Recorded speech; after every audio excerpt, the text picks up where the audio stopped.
Alright, so this is going to be another movie review. This one's called Angels 1-5, 1952. I misspoke in my last video and I thought it was going to be another World War One flick, but much to my dismay, it was World War II movie. It's part of this compilation disc called World War or something like that. And I know for sure it wasn't an AIP release. I believe the first movie, which was far superior, King and Country, was AIP, because when I saw the ending credits, it said distributed worldwide by some British outfit. So now I have a better idea, I guess. I hated this flick. I'm giving it 1 out of 5 stars. Not because I dislike patriotic type movies per se. I'm sure there are plenty of good ones starring people like Burt Lancaster back in the 50s. But this wasn't one of them. I really dislike this movie. There's a lot of talking and not much action. And the action that does occur comes in the form of a Birdemic type of clip art kind of stuff, Nazi warplanes, and most of the movie is just dialogue, and it's kind of boring. I really couldn't get into it.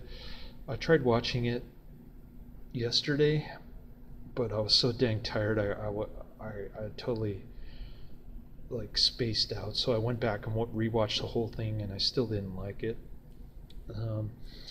It's about this young pilot named Beard. He's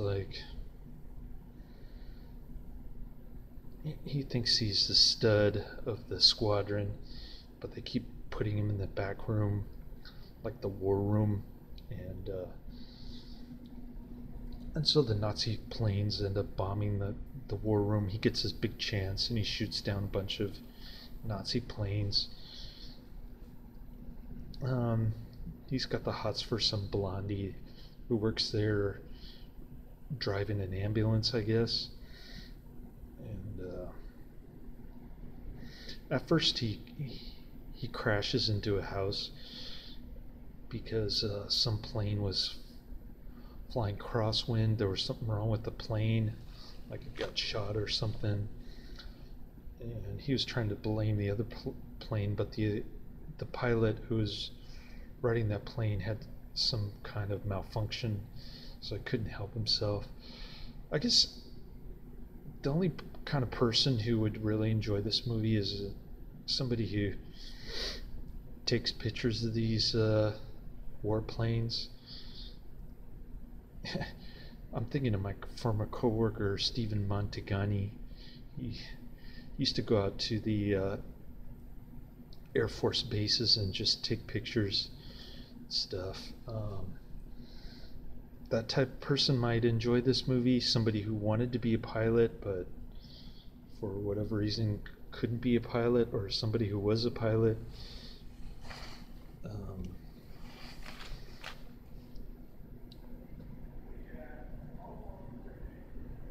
And wanted to know more about these types of planes. They borrowed the planes from the Portuguese government. For some reason they have Nazi symbols on them. I couldn't figure out why. The movie didn't really explain. And it's a black and white flick, just like the first movie. So this movie is about the Battle of Britain, and there's not really much going on there, just people in the war room talking war lingo, and they like to booze it up on Sundays.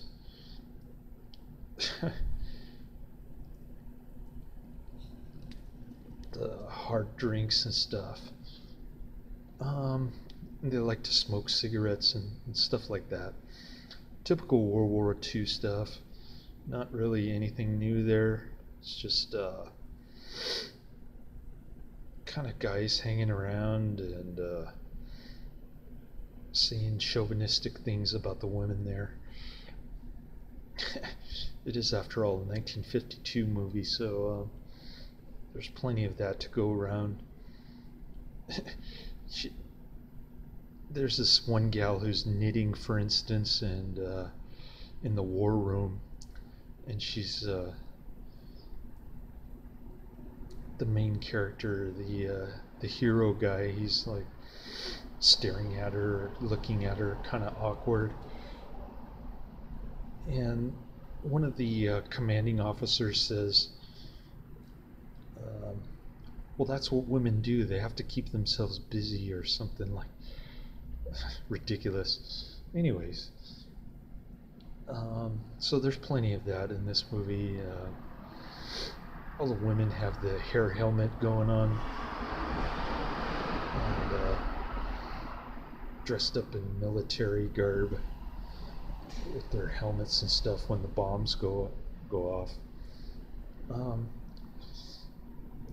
So there's a quote from Winston Churchill, not one of his better quotes, at the beginning of the rolling credits of this movie, and they kind of do the same thing at the end with some sentimental patriotic crap towards the end. Like I said, I'm not against patriotic movies per se, but they have to hold my interest.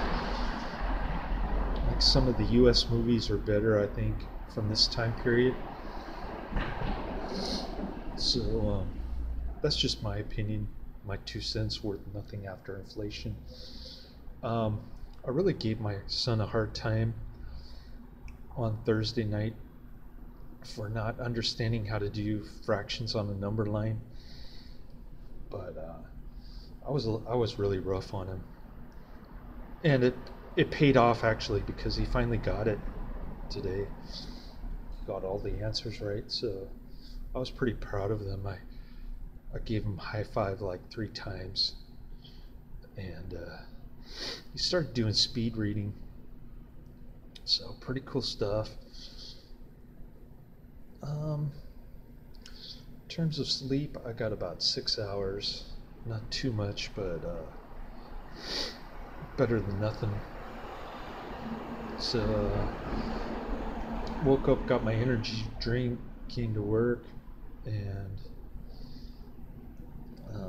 dating at this point in my life is pretty futile, which is a good thing in a way. I can focus more on my son. He's the only person left in my family that I've got, so I've really got to focus on him, which is a good thing. My mom and my uncle both have dementia, so pretty sad. I don't really have any family left other than my son, so I should be very grateful for that. And yeah, finding a girlfriend is kind of futile, like I said. So enough about my personal life. This movie, I just couldn't get into it. Overall, the disc, I'm giving it 3 out of 5 stars. Like I said, I enjoyed the first movie much more. It's about the grim aspects of World War I.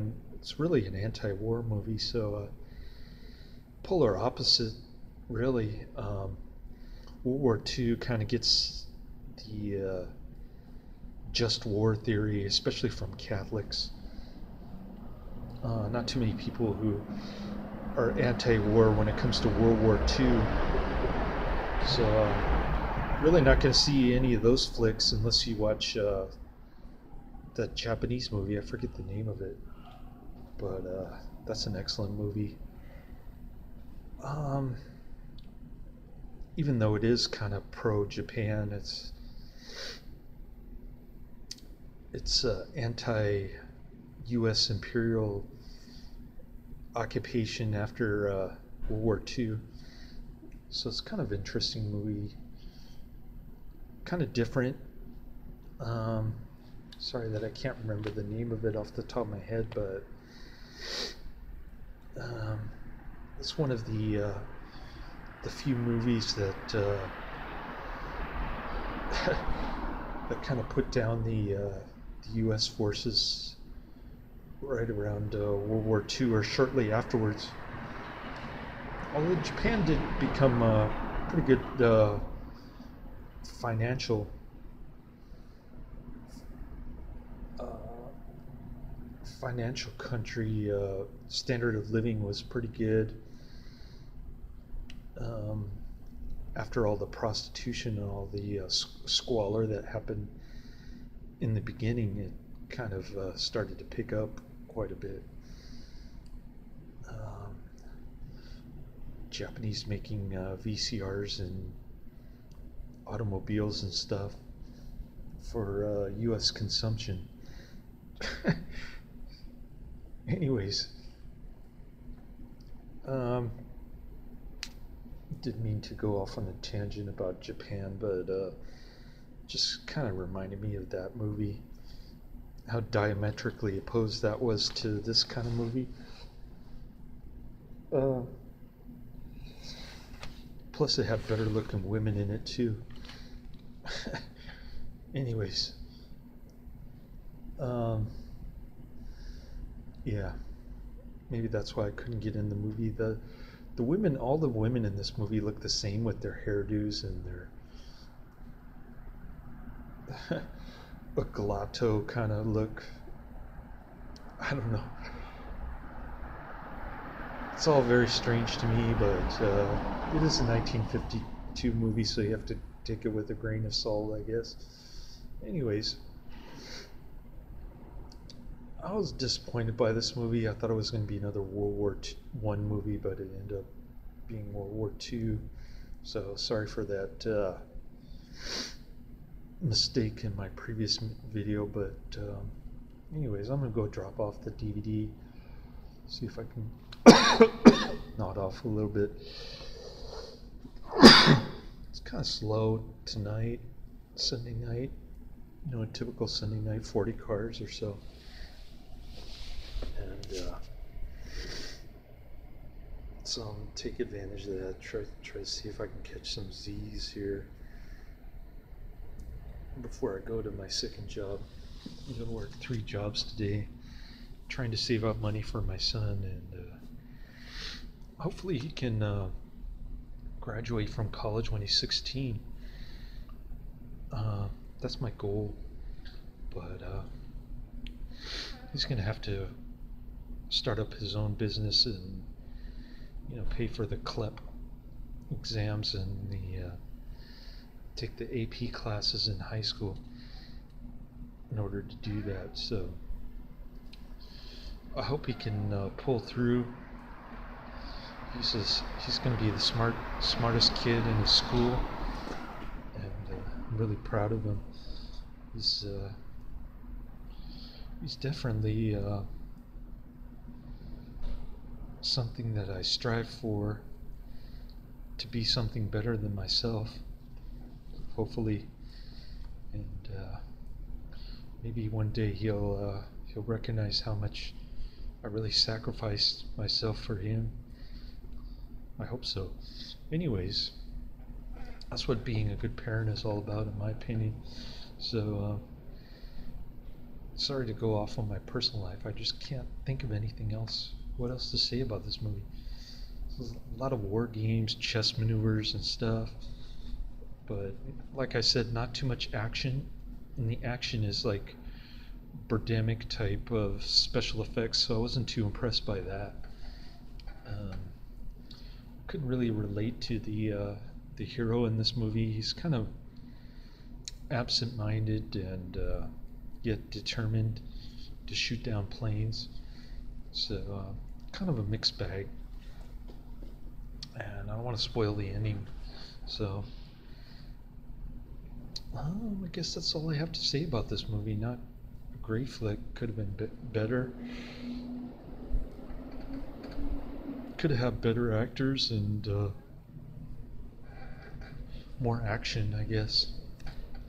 Those are the 2 chief complaints I have about this movie. So that's the end of my review.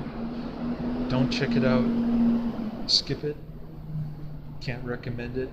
Not gonna post anything in the description box because I don't recognize any of the actors or the production people.